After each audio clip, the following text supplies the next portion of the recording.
What's the worst risk you ever took and lost? Story 1. I launched my own company specializing in remodeling bars and restaurants. I took on the entire process, from designing and construction to permit applications and paperwork. When necessary, I brought in a skilled tradespeople to assist. My role involved scouting potential locations, devising business plans for the bars, overseeing interior design and remodeling, creating logos, and handling every aspect of the project. In some instances, I even hired and trained the staff. However, a large interior design build contractor in the area grew increasingly uncomfortable with my growing success and expanding workforce. In response, they lobbied the city governments in the 4 cities where I operated to mandate a professional engineer's PE stamp on any remodels exceeding a specific cost threshold. As a recent civil engineering graduate, I lacked the requisite PE license, which was only attainable after several years of experience. This maneuver effectively shut down my business overnight. Currently, I'm employed by a large construction company, earning about half my previous salary and thoroughly disliking the work. I'm planning to pursue an MBA soon. I have another promising business idea in mind, but I need a deeper understanding of the business world to make it happen. Story 2. My dad, an exceptional pianist, had spent years working for a company selling high-end pianos before deciding to ditch commissions and build his own store. He partnered with a few friends lacking significant capital, so he took out multiple government loans and borrowed from anyone he could: friends, family, distant relatives, etc. He even refinanced the house, canceling insurance policies, and tapped into an inheritance fund my siblings and I were supposed to receive from our grandmother's passing. He poured his heart and soul into this venture, risking everything he had. The store managed to stay afloat for a couple of years, but eventually succumbed to various challenges. The stress took a toll on my mother, leading to their divorce, which might have been inevitable anyway, but this was a tipping point. Dad lost everything. Saddled with over $500,000 in debt, he was forced to go back to working for the man who took over his franchise, filed for bankruptcy, and had his credit card ruined, likely jeopardizing his retirement plans. While I admire his willingness to take risks, the entire ordeal had a devastating impact on his life, and that of many others. No one blames him, it's just a shame how things ended up. Dude, that's rough. It's never a smart idea to put all your eggs in one basket. Story 3. I left my nice, secure job to chase my dream of becoming a scientist. I lived in cramped and less than desirable conditions, working 2 jobs to support myself through undergraduate prerequisites and then a master's degree. I was rewarded with a full scholarship to pursue a PhD, and I quickly rose through the ranks, becoming a rising star in my field. In fact, I was even featured in the fundraising booklet and had one of my quotes featured on the cover. I secured a fantastic postdoctoral fellowship and a substantial grant to fund my research. I was gaining recognition and receiving invitations to give talks across the country. However, around this time, my mother's bipolar disorder worsened, and I found myself visiting home more and more often to support my struggling father. My father's health also began to decline. I managed to find a position closer to home and moved in to care for my parents. I'm an only child. I tried to balance my career with their needs, but their demands grew, and both of them were in and out of the hospital for years. They refused any form of household assistance, leaving me to fulfill the roles of both nurse and housekeeper. They also resisted seeing doctors, forcing me to drag them to the emergency room whenever their conditions became critical. Despite setting strict boundaries and ensuring I had enough time to focus on my work, the emotional toll and mental burden of caring for my parents made it incredibly challenging to maintain productivity. Several productive collaborations, the cornerstone of my work, fell apart as I became unreliable due to frequent family emergencies that required my immediate attention. While my colleagues at work seemed supportive and understanding, my productivity plummeted, leading to the denial of tenure and a CV riddled with gaps, casting a shadow over my future career prospects. Sometimes life throws curveballs that are beyond our control. Story 4. While I was in university working on some random degree I didn't really care about, a friend hooked me up with a job opportunity working for the producer of an animated TV series. I had always dreamed of being in the film and animation industry, so I immediately dropped out of college and signed up to work for them. What followed were the most incredible 2 years of my life. The producers were brilliant. They were making a cartoon, and it was aimed at girls, but they held to a statement of, Girls deserve better. Just because it's made for girls doesn't mean it needs to be awful. So they did their best to make it as smart as they could, while still making it accessible to children. They filled the world with high fantasy lore intended to keep viewers salivating at all of its tantalizing mysteries. They wrote characters and their interactions to be witty, with a vivid interpersonal dynamic written and inspired by their favorite sitcoms. It worked. Despite everything going against it, despite all the stereotypes and skepticism, the TV show came out and was an instant success. Ratings were through the roof. It became a worldwide phenomenon. Executives were excited, praising it like mad. A second season was immediately ordered, with increased production values and celebrity talent. And even though it was a show for kids, for girls it was just so good that it grew into a huge sprawling fandom full of vibrant, wonderful, inspiring people that were committed to the show's values. But the executives of the show's rights holders started to get greedy. We're making this much money, but what if we could make more? And since it was a cartoon and most of its revenue was made from toy sales, they started pushing to have certain changes in the show so they could include certain toys. The producers were resistant. They said that changing the show to suit the creation of these toys would mess up the story, make the universe internally inconsistent, and tarnish the message of the show. The executives were insistent. They didn't care about the story's consistency or the show's message. They just wanted to make these stupid toys. This led to huge internal debates that tore the studios apart. The writers and creators were in constant battle with the executives, who kept pushing to dumb down the show for the sake of merchandising. It was stressful, belittling, and demeaning for everyone involved. Eventually, my producers were presented with an ultimatum: change the show, or we will change it for you. This is what happened to Hideo Kojima, Frank Darabont, and so many other creators like them in the industry. This is what Hollywood calls creative differences, and that is what my producers put in their resignation letter when they left. The show immediately changed. The quality dropped like a rock. It started selling out to certain stereotypes that had plagued the genre for eons. It started including all these dumb gimmicks that didn't make sense in the world and were no longer internally consistent. Characters, their personalities, and their motives became twisted and out of character. The show's message became muddled. On paper, it was the same, but in practice, the things that happened on screen were incongruent. My producers and many of the original crew were forced to watch as their little show that could, the thing they had slaved over for years and poured their blood, sweat, and tears into, making it the best they could possibly make it, began spiraling into a terminal nosedive. It became exactly what everyone accused it of being: just another dumb kids' TV show for the girls. The show's message died. The fandom rapidly died with it. All of the normal fans basically just evaporated into thin air, leaving behind only two kinds of fans: those who were too in love with the original premise to give it up, and those who didn't give a crap how good it was or what it stood for because they were only there for the fan-generated show.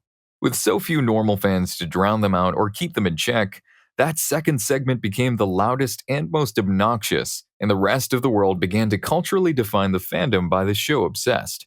This led to non-stop ridicule towards both the fandom and the show, which led to a vast majority of even the passionate, earnest fans eventually leaving. For those who created it, the rest of the world's ridicule of the show and its fandom became too much to bear. That dream of redefining the meaning of girly, of proving that little girls weren't stupid, that they deserved to be given the highest quality entertainment, that they didn't deserve to be ridiculed for what they loved, that the rest of the world could share in what they loved, had been so close. And just like that, everyone was forced to watch as the dream withered and died a pathetic, whimpering death. A few of them sunk into deep depression. I was one of those people, washed out and bitter at everything that happened. I quit the industry and got a stable but unfulfilling dead-end job, sustaining but not quite living. I've been here ever since. Story 5. When I was a kid, I set my sights on becoming a game developer. I scourged colleges and universities for programs that taught game development, carefully reviewing testimonials and course curriculums before setting on one. Without my parents' support, I took out 2 separate loans totaling $50,000 to cover tuition and boarding, as the college was a few hours away from home. The course was incredible and opened my eyes to a whole new world of game development. I poured my heart and soul into my studies, often spending 3 or more days straight in the lab, working on projects and tutoring my classmates. Financial constraints forced me to skimp on food, sometimes surviving on nothing but 2 slices of plain bread with a swipe of butter stolen from a roommate's fridge. I felt guilty about that, but I made it up by taking on more than my share of cleaning. To get my name out there, I eagerly took on extra projects, and my efforts were rewarded with articles in the local and school newspapers, as our program gained popularity and student interviews were easy to come by. My third year was no less intense. I stepped up as the leader of our year-long team project, putting in far more effort than I initially agreed to because I was unsatisfied with my team's work ethic. My dedication paid off, and I graduated as one of the top 3 students in my class. I made the honor roll every year and even landed on the dean's list my first year. But that's where my academic achievements ended. Upon graduation, I had a few job prospects. 2 studios in a major city offered me unpaid internships. I had to decline these offers as they were full-time positions requiring 40 or more hours a week of unpaid labor in one of the most expensive cities in the country. At that point, I had already paid $50,000 in debt and couldn't afford to sink deeper into the hole. The other offer I received was from a fledgling startup studio. There was no guarantee of pay, and I would still have to relocate for the position. Given these limited options, I decided to move back home and try my luck with online gigs, which led nowhere. A year after graduation, I was on the verge of giving up. I hated my life, was struggling with debt, and was stuck in 2 jobs that I despised. To make matters worse, I discovered that my girlfriend had been cheating on me for months without my knowledge. My life was spiraling downward, and I was ready to throw in the towel. Fast forward to today, I've met an incredible woman who has brought so much positivity to my life. I also landed a job that I genuinely enjoy, although it doesn't quite cover all my bills. With more free time and manageable finances, I've decided to embark on a solo game development project, aiming for a 2019 release. My story isn't over yet, but it's definitely had its ups and downs. Dude's been through the ringer, but he didn't chicken out. Feeling a little down in the dumps after reliving those past failures? Chin up, my friend. Give this video a like and hit that subscribe button to show your support. Story 6. I moved to a different country to be with a man, believing we had found our perfect match. I envisioned a new life, far from my old destructive habits, where I would find a job and live happily ever after. However, my past soon caught up with me. My PTSD triggered a mental breakdown, revealing that my old bad routines were, in reality, a slow, denial-fueled self-destruction. Despite this setback, we remained happy, and I went on a journey of healing. I actively sought employment, accepting any work I could find. Meanwhile, my partner's battle with depression intensified. It reached a point where he realized that our love, while strong, no longer made us partners. He recognized that I would never leave him, and so he made the difficult decision to end our relationship. My dream of a stable career never materialized. I bounced from one service industry job to another. Finally, due to Brexit, my position in the UK became dangerous, and I returned home. Currently, I'm residing in my sister's spare room, working towards a degree that will open doors to better job opportunities. I'm cautiously exploring a relationship with a kind man, taking things slow and steady. As I witness my sister experience the joy of her first Christmas as a married woman, I sometimes go back to my room, tears streaming down my face, grappling with the acceptance that my plans for a perfect life have crumbled. Story 7. Living in a small southern town, I found myself struggling financially with a young child to support.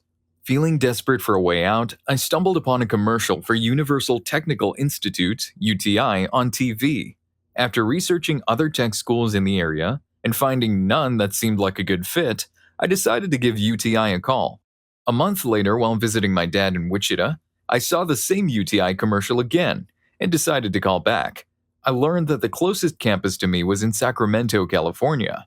However, I had no means of getting there. After speaking with a UTI representative, filling out an application online, and explaining my financial situation, I was awarded a $30,000 Pell Grant and a small loan that I didn't even know I had to apply for. With everything in place, I hitchhiked from Wichita, Kansas to Sacramento, California, ready to start my new life. I was assured that being homeless once I arrived wouldn't be a problem. The counselor I spoke with directly assured me that they would work something out. However, upon arriving in Sacramento 3 weeks later, the day before classes were scheduled to start, I was informed that I needed an additional $5,000 to cover the rest of my tuition. The on site counselor tried to find other small loans for me, but we were out of luck. Despite the initial assurance that homelessness wouldn't be an issue, I ended up homeless in Sacramento for nearly 4 years. My last ditch effort, a risk it all gamble, had failed. Story 8. After finishing grad school, my friend and I tried to turn our hobby project into a real business. It flopped big time, and I ended up without a job for 6 months. My husband had to step up and support us during that tough time. It was a real blow to my pride, but I don't regret trying. The most surprising thing about the whole experience was designing our website. It made me realize that I love UX and web design. Even though it had nothing to do with our business or my degree, that's what came out of it for me. I've been working towards a career in this field for almost 5 years, and I'm starting a new job next month where I'll be in charge of UX for a website with over 60 million visitors a year. So you never know where failure can lead you. At least she found her true calling. As they say, sometimes it takes a wrong turn to get you to the right place. Story 9. My brother in law and I created a business to business to consumer B2B2C app. While I was diligently coding away, he took the role of content creation, business development, and attracting businesses to join our platform. The first hint of trouble came up when I was immersed in programming, and he was out and about confidently introducing our new big company to his family and friends and handing out business cards. The second red flag waved when he strolled into a Mercedes dealership, casually inquiring about company cars to drive once we hit our $1 million milestone in a few short weeks. Despite my attempts to steer him back on track, my words fell on deaf ears. I continued coding, hoping he would eventually find his footing. 6 months into our endeavor, fear gripped my brother-in-law when he discovered a competitor venturing into a similar, though not identical, space. He panicked and abruptly stopped working altogether. It eventually dawned on me that he had never reached out to a single potential business partner. Perhaps he should have. Story 10. The reality of infertility is often shrouded in silence. People rarely share their stories of struggle and failure. My wife and I underwent 6 rounds of IVF before our 7th attempt finally resulted in our son. The journey was emotionally draining, especially when some people who got pregnant effortlessly would dismiss our struggles with a casual, "It's no big deal." While our friends went on extravagant vacations, bought fancy cars, or renovated their homes, we were diligently saving and scrimping, hoping to raise enough money for each IVF cycle. The emotional toll of each failed attempt was immense, pushing us close to the brink of depression. In a moment of despair after our 5th failed attempt, my wife said to me, "You shouldn't have married me. I'm useless." It's heartbreaking to hear such words from the love of your life. We know friends who underwent nearly 10 rounds of IVF, only to have the window of opportunity close for the wife at the age of 39.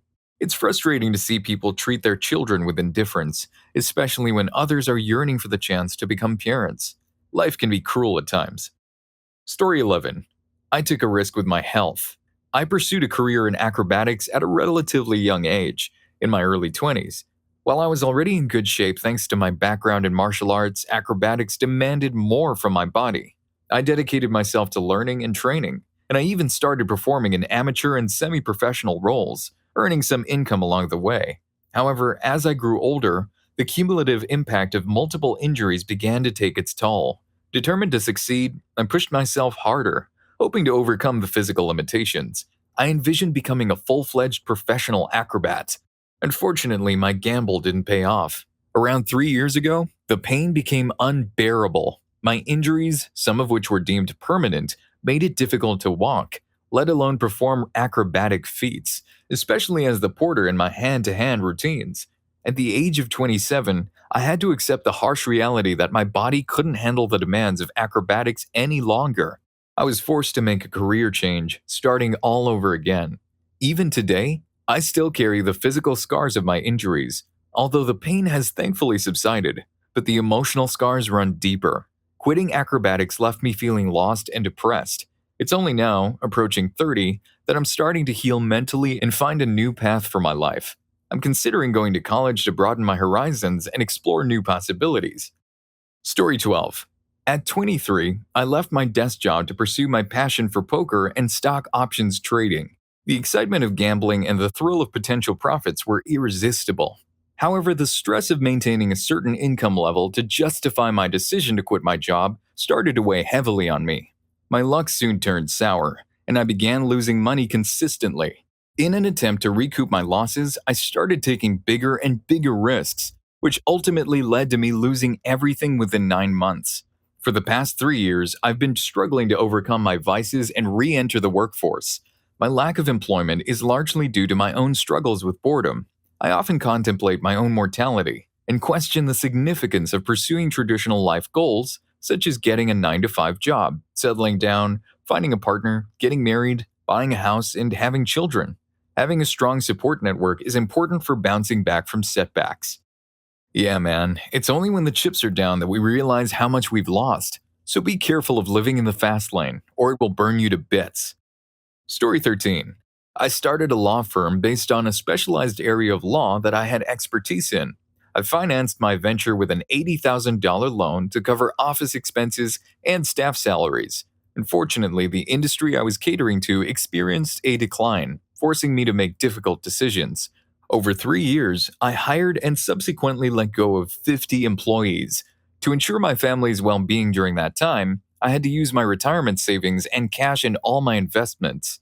Today, I'm back working as an employee for someone else. I no longer own the firm I work for, and I had to personally repay $20,000 of the original loan, but I have no regrets. I took a calculated risk, and while it didn't work out as planned, I gained invaluable insights into the business side of law practice during those 3 years. I learned more in that short period than I had in the previous 8 years combined. Story 14. My friend, an aspiring actor, landed a role in a pilot and moved to Hollywood with high hopes. Unfortunately, the show didn't get picked up. On several occasions, he considered returning home, but his agent would encourage him to stay and pursue his dream. After over 25 years of near misses and financial struggles, my friend decided to move in with his brother and enroll in culinary school to pursue a career as a chef. He now works on the line at an average restaurant, earning just above minimum wage. At nearly 60 years old, he has no savings. He spent most of his prime earning years working as a waiter, always on the cusp of landing a major acting role. He often wonders if he gave up too easily and missed his big break. Story 15. Back in elementary school, I had a knack for drawing Pokemon characters. I decided to turn my hobby into a small business, creating stickers using adhesive paper and markers. My classmates loved them and eagerly bought them to decorate their book totes. I used all the money I earned to buy more supplies, excited about my growing business. However, my enthusiasm turned to disappointment as I realized I had oversaturated the market. The demand for Pokemon stickers suddenly vanished, leaving me with an abundance of unsold stickers and a depleted supply of money. In the end, my venture resulted in a net loss. I guess this guy just ran out of creative juice. I mean, Pokemon's far from dead. Pokeheads are willing to spend money just to catch them all. You've just reached the end of the video, but don't worry, I've got more stories coming your way. Go check out What Advice Felt Useless Till You Tried It. Story 2 was really messed up. See you there.